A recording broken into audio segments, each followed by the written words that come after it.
je suis consultante Web Analytics avec Softcorp et vous avez mes coordonnées si jamais vous avez besoin.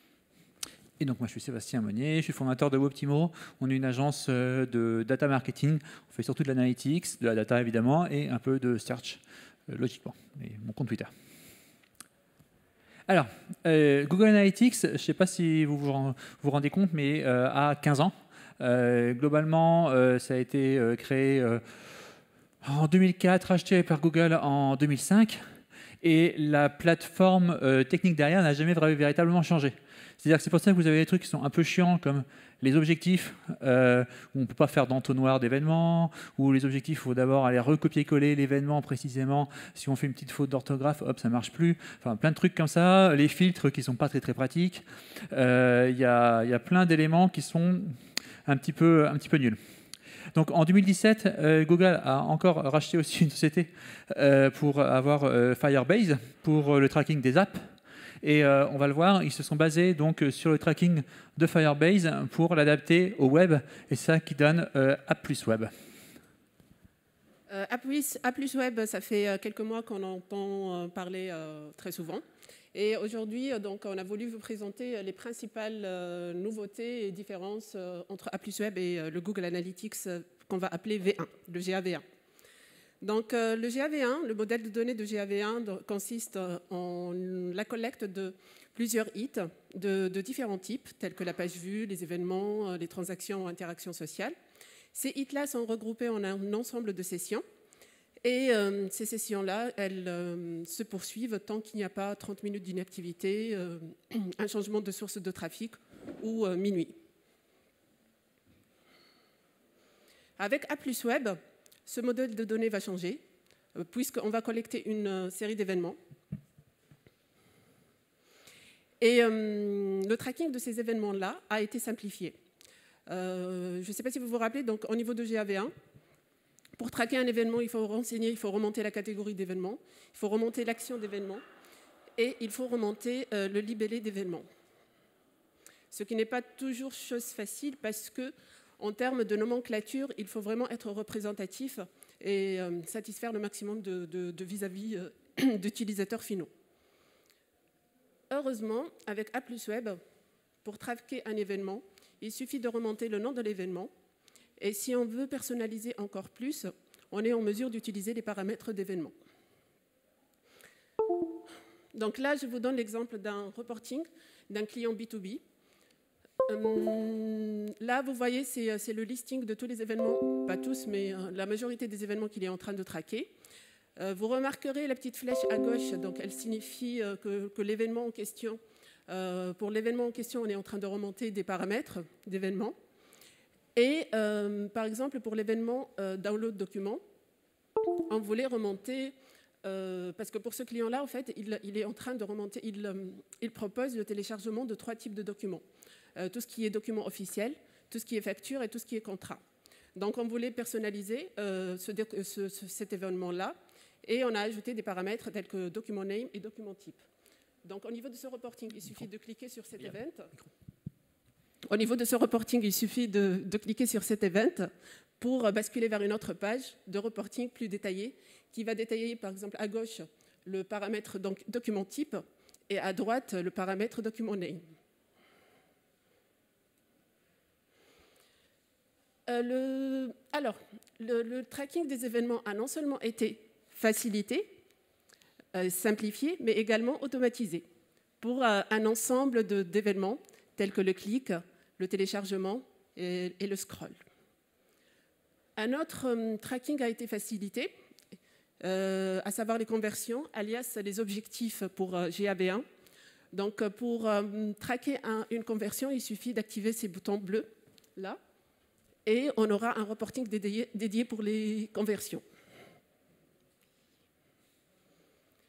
Donc, nous venons de le dire, le modèle de données change. Les métriques telles que nous les connaissons, elles changent. Certaines métriques disparaissent, telles que le bounce et le taux de rebond, ici. D'autres vont apparaître, telles que la notion de session engagée. Une session engagée est une session qui va durer au minimum 10 secondes, ou bien c'est une session durant laquelle il y a eu des interactions, telles qu'au minimum 2 pages vues, ou c'est une session au cours de laquelle il y a eu une conversion.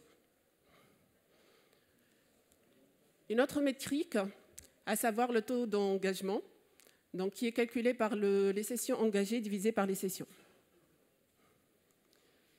La notion de session, donc, qui utilise le trigger session start, tel qu'on l'a vu tout à l'heure au niveau de la slide précédente, ne change pas tellement.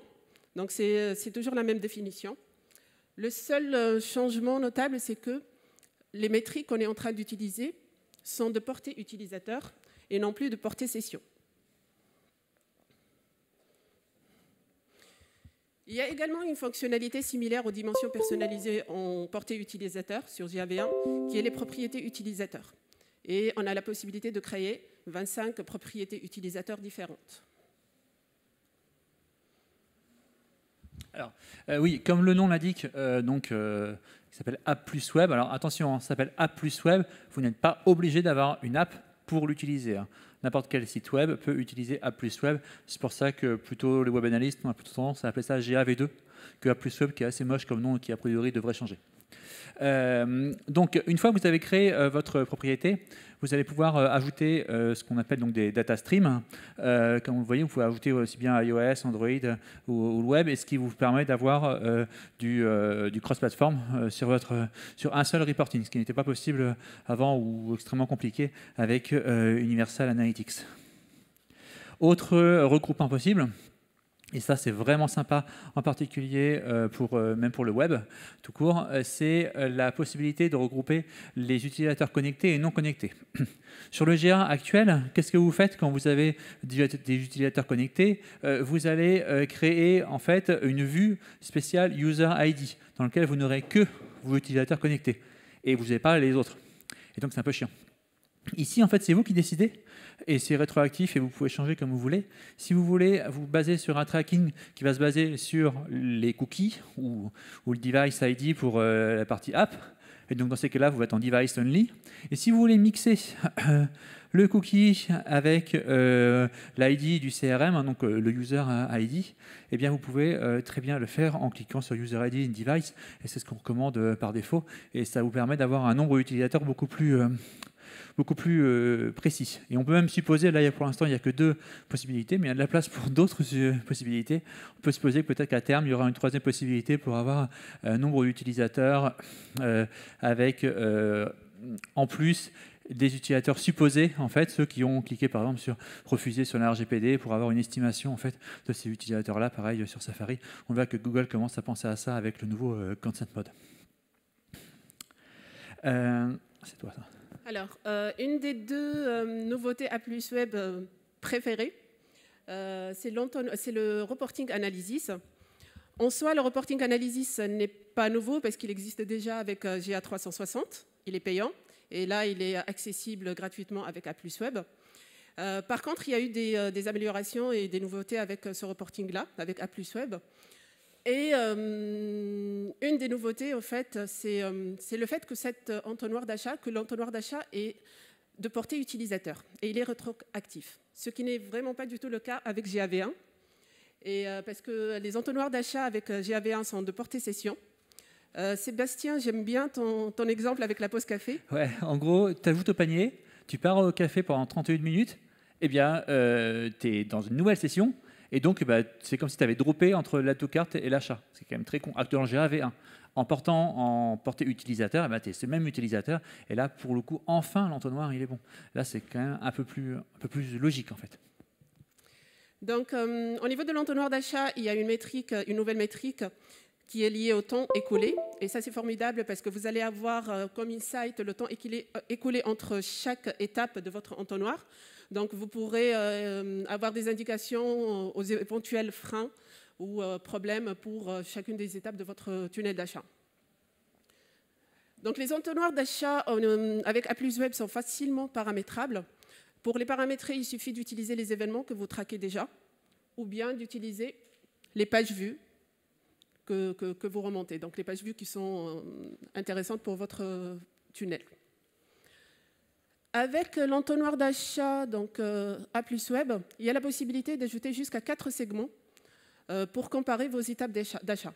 Et ça, c'est vraiment formidable parce que, par exemple, si on regarde ce graphique-là, vous allez constater que au niveau de la première étape, le trafic organique dépasse de loin le trafic des visiteurs qui reviennent, donc en violet. Et au niveau de l'étape 4, et en termes de conversion, la tendance, elle va s'inverser. Et on va remarquer que les visiteurs qui reviennent vont prendre la relève, quoi. Donc ça, on n'aurait pas pu le voir du premier coup d'œil sans ces segments-là. Et si jamais vous voulez pousser la granularité encore plus loin dans votre analyse, vous êtes en mesure d'ajouter une dimension secondaire. Donc là, dans cet exemple-là, c'est un peu flou, je suis désolée, mais dans cet exemple-là, on a ajouté le browser.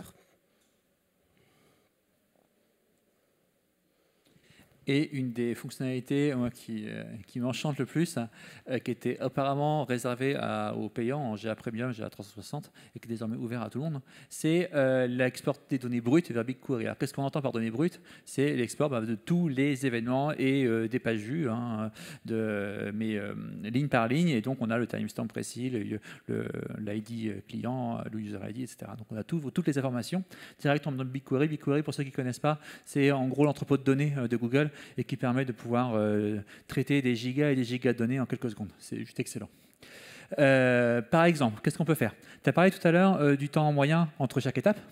Le temps moyen, c'est sympa, mais parfois la moyenne, c'est ce qui cache l'essentiel.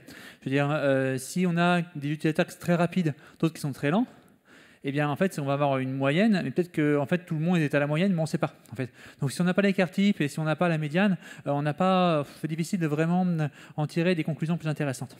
Avec une export BigQuery, comme on a données brutes, on peut faire des analyses en quantile, c'est-à-dire en décile ou en centile, où on va diviser les gens par rapidité, les 10% plus rapides, les 10% les plus lents. Et ça peut commencer à ouvrir tout un champ exploratoire en fait, de nouvelles données à analyser. Je l'ai fait pour un client il n'y a pas longtemps et c'est vraiment très intéressant. On peut aussi avoir des analyses comportementales au-delà de 3 mois. Les segments utilisateurs sont limités à 93 jours sur Google Analytics, donc on ne sait pas très bien. C'est difficile en fait de pouvoir actuellement, quelqu'un qui achète à Noël, savoir qu'est-ce qu'il va faire en juin. Si on n'a pas prévu à Noël en le taguant avec un cookie spécifique, on ne peut pas le savoir, on peut pas vraiment le savoir avec un segment. Ici, alors avec GAV2, les segments sont aussi limités, mais comme on a l'export vers BigQuery, il ne reste plus qu'à faire une jointure entre les gens de décembre et les gens de janvier, et on sait en fait le pourcentage de personnes qui achètent en janvier qui avaient déjà acheté en décembre, par exemple. Tout ça, c'est que des exemples où il y a des possibilités infinies. La liaison avec les outils externes, si vous faites votre export, par exemple votre export CRM ou votre export e-commerce, et que vous faites une liaison, donc toujours sur BigQuery, vous faites une simple liaison avec vos données brutes, vous pouvez facilement savoir en fait quel est en fonction de la catégorie que vous allez avoir de l'utilisateur dans le CRM, comment va évoluer tel entonnoir utilisateur, par exemple. Donc c'est vraiment plein de choses à faire. Alors, A plus Web, est-ce qu'on y va? On y va, Riyad? Micro. Avant de se prononcer, il faudrait déjà faire un petit état des lieux. Donc, au jour d'aujourd'hui, pas mal de fonctionnalités n'existent toujours pas avec A plus Web, notamment les filtres. Il n'est pas possible de filtrer. Les groupes de canaux et les groupes de contenu n'existent pas. Le tracking cross-domain n'existe pas. Et exception faite de l'intégration du produit Google Ads, il n'y a pas la possibilité d'intégrer d'autres produits tels que Search Console. Ce qui existe mais qui est limité actuellement, c'est la notion d'attribution et le connecteur Data Studio vers A plus Web qui est tout récent, qui vient d'être mis en production. Donc il faut garder en tête que A plus Web est encore en bêta test et pas mal de fonctionnalités sont en train de changer. Donc je prends un exemple. Dernièrement, j'ai rédigé un article et j'ai dû m'y reprendre à 3 fois pour les captures d'écran parce que l'interface changeait rapidement. Donc est-ce qu'on y va? Ouais. Alors, et comment gérer aussi moi, je vous conseille d'y aller, mais y aller petit à petit. C'est-à-dire qu'actuellement, ce que vous pouvez faire, c'est un double marquage. Vous avez votre analytics classique, vous n'y touchez pas. Okay. Idéalement, si vous passez par Google Tag Manager, ça sera encore plus simple, évidemment. Mais vous pouvez juste vous créer votre compte. On a écrit justement un article sur notre blog sur ça. On partagera le lien sur Twitter. Comment créer son A+ web, parce qu'il y a des petites subtilité de création de compte. Et vous posez votre tag, vous enregistrez comme ça directement les pages vues et les événements par défaut, hein, donc les clics sur les liens externes, les clics sur les PDF, etc. Donc il y a déjà quand même quelques informations. Et comme on l'a vu, enfin on l'a pas beaucoup insisté dessus, hein, mais les entonnoirs qu'on a pu voir, c'est rétroactif. Contrairement aux entonnoirs un peu pourris de GAV1, donc ça change tout. Donc voilà, donc clairement le double marquage dès maintenant, comme ça, quand ça sera mature, vous pourrez faire des comparaisons et prévoir du budget de formation. Parce que même si on peut supposer qu'il va y avoir quand même une possibilité de passer de GAV1 à GAV2 en quelques clics d'ici quelques mois ou années, en tous les cas, il va falloir se reformer à la manière, aux nouvelles métriques, à la manière analysée. Donc sur 2021 et 2022, prévoir du budget de formation pour vous reformer sur ça. Et oui, alors. Donc, si vous voulez déjà utiliser GAV2, nous on commence à l'utiliser pour certains clients quand on a des besoins très précis. Alors, en particulier sur les clients qui n'ont pas de GA 360, hein, parce qu'on a beaucoup de clients qui n'ont pas cet argent-là. Mais si vous avez des besoins très précis, comme des entonnoirs de portée utilisateur, comme on l'a vu tout à l'heure, donc si vous voulez vraiment voir les vues utilisateurs, comment ils avancent vers votre conversion, mais sans être bloqués par la session, ça, c'est génial. L'export BigQuery, si vous voulez, si vous connaissez un peu de SQL et que vous avez envie d'aller plus loin, nickel. Et aussi, on a évoqué donc les rapports Analysis, on a vu les différentes possibilités entonnoirs. Il y a aussi l'analyse en cohorte qui est sortie il y a quelques mois avec de nouvelles possibilités que ne fournissent pas GAV1 et c'est vraiment extrêmement intéressant. Donc si vous avez ça, c'est quelques cas d'usage. Hein. Il y a aussi beaucoup d'autres cas possibles, mais si vous avez ce genre de cas d'usage-là, allez-y dès maintenant, c'est tout à fait possible. Alors, pour le SEO, parce qu'on est quand même au SEO campus, il n'y a pas d'impact majeur pour le SEO. Hein. C'est vrai que Analytics, moi je me souviens en 2005, quand j'ai commencé à utiliser Analytics, j'étais super content, je voyais enfin les mots-clés sur lesquels les gens tapaient pour aller sur mon site, mais bon, maintenant on ne les a plus. Donc l'utilisation d'Analytics pour la SEO a quand même pas mal changé. Le GAV2 n'a pas d'impact majeur en tant que tel pour le suivi du SEO parce qu'on va toujours voir, on a un Google organique à 90% et puis on n'a pas les mots-clés. Ok, super. Donc les rapports sont encore très succincts, les rapports de source manquent encore un peu de finesse et c'est pas très agréable. Il n'y a pas de groupement de canaux, il n'y a pas l'intégration de Search Console. Les petits moteurs, quand même, sont intégrés par défaut, ce qui n'était pas le cas avant. Hein. Un Quant ou un Ecosia, Ecosia, je crois que c'est les maintenant. Mais Quant, par exemple, n'était pas présent comme moteur par défaut. Il l'est avec GAV2. Avec des erreurs, parce que vous voyez que mail.ru, qui n'est pas un moteur de recherche, est mis dans les moteurs de recherche. Mais tout ça, c'est fondamental pour, si vous pensez que le SEO, et c'est au-delà de juste regarder le trafic Google organique, mais que vous voulez savoir ce que font les gens, l'engagement des personnes, comment ils interagissent avec le site, donc en gros tout le Search Experience Optimization, là pour le coup, c'est être fondamental, parce que vous allez vraiment pouvoir avoir une vision utilisateur de votre site. Alors, est-ce qu'on va vers une nouvelle vision du métier de web analyst ? Clairement, je pense que oui. On va avoir de nouvelles pratiques.